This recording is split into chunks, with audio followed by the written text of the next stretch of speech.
quite sure how to start this, so I'm just going to start talking. That's entertaining, right?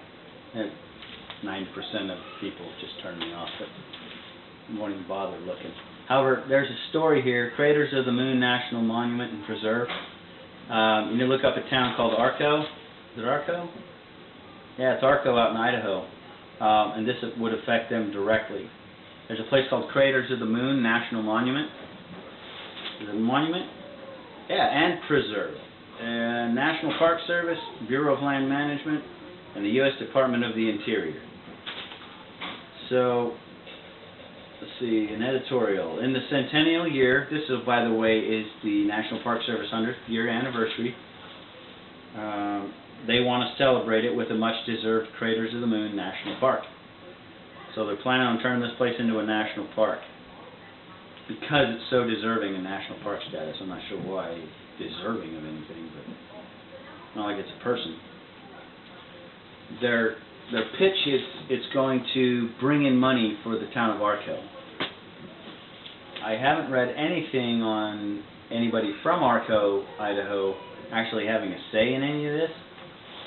Number Hill offers a scenic overview of Arco, which boosters, this is a small town, guys, which boosters hope could benefit from an upgrade in the status of Craters of the Moon. An upgrade in status. I don't think status is going to change a darn thing. It's a fight for park status in Idaho. I'll bet the locals don't want it. Federal government and those in Idaho paid off by the federal government do want Craters of the Moon to be a national park because it will make them money. It will give them a broader... What's under the dirt out in Arco that the federal government wants? People need to look at that right off the bat. What natural resources in that area?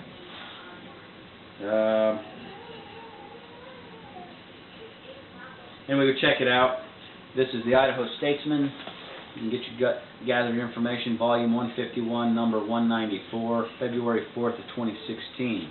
Go check it out. Go find out why the federal government has suddenly taken an interest in the town of Arco, telling them they're going to help the farmers out.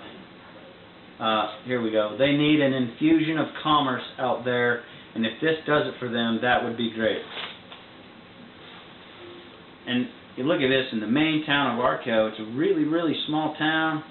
The tallest building in this picture is a 3-story, maybe a 2-story building, and it's one building next to some farm silos in the middle of town, and you can see that there's nothing there except for mountains in the background, which usually are full of resources. So happy birthday. So happy birthday to the Forest Service. They gave a really touching story on Two Gun Bob from 1924. Calvin Coolidge, Idaho's National Park. Though Calvin Coolidge made it a monument, he was known to refer to it as Idaho's National Park. So what? They want us to thoroughly vet it out. Bernal, B-E-R-N-A-L, said the name change, adding that so far she has heard few concerns. So there are a few concerns, but to their idea, the few concerns, yeah, there's only a few in that town. The few residents that do live there say no, but there's so few of them it doesn't matter. So there are concerns. There are people there saying no, but they didn't really cover that. They covered some guy from John Thompson, Idaho Farm Bureau that don't live there, saying that would be great. So question the crap out of it, look into it, maybe do some research on what's under the dirt or what's out there that the BLM and the federal government still want. And why are they trying to convince a farmer who knows better what would be good for him? So I think there's something to look at here, guys. It's an expansion. It's not, well, hey, we're going to change it because we think that would be great. We're going to change it because there's something for us to gain out there. Yeah, well, there's so few of them out there. What are they going to do about it? Well, Doesn't matter how few of them there are, if they ask for the help of the American public, some of us will show up. So, traitors of the moon. Until the federal government gets there, sells it to Russia or China or... Let's look at some Idaho politicians. Why is this getting pushed through, guys? You better check your people at the state of Idaho level and at the federal government. I'm going to name drop here.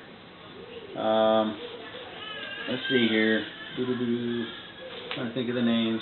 John Thompson, Idaho Farm Bureau. Check him out. Luke Ramseth, R-A-M-S-E-T-H, Idaho Falls Post-Register. Ask him what's going on. Get some names. Let's see. So smitten with it. This is a touching, emotional. Let's see. Rose Bernal. B-E-R-N-A-L. First name's Rose. Butte County Commissioner and gas station owner. Helen Merrill, a chiropractor. Who's this? Simple. Well, I didn't see anything about Arco here. Yep. So we need to look into these people. Yep. Merrill said, well, a plaque, statue. Oh, shoot. Go look at these people. Go check into it, because I smell a skunk. Just saying. Or there's a skunk that stinks, and this stinks.